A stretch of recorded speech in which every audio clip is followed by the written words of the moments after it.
When I visited the Mammoth site, one thing that really stood out to me was how different it was from a typical museum. Instead of seeing fossils that had been moved into display cases, I got to see mammoth remains exactly where they were discovered. Since it's still an active excavation site, it felt like I was stepping into a real archaeological dig. I also learned that during the Ice Age, the site was actually a sinkhole filled with water.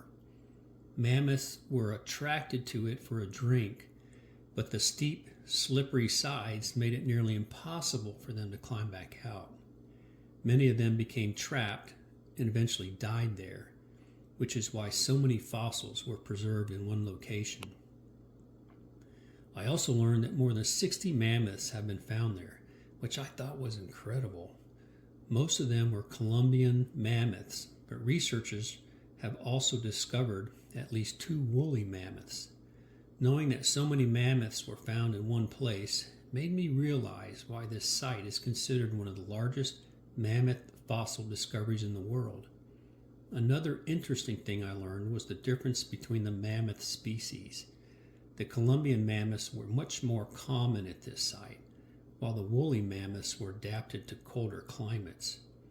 Seeing the evidence of both species helped me understand more about how these animals lived during the Ice Age. The fossils themselves were incredibly old, about 140,000 to 190,000 years old. It was amazing to think that I was looking at remains from the late Ice Age. Visiting the Mammoth site in Hot Springs, South Dakota, made history feel much more real, and I left with a greater appreciation for the animals that lived so long ago.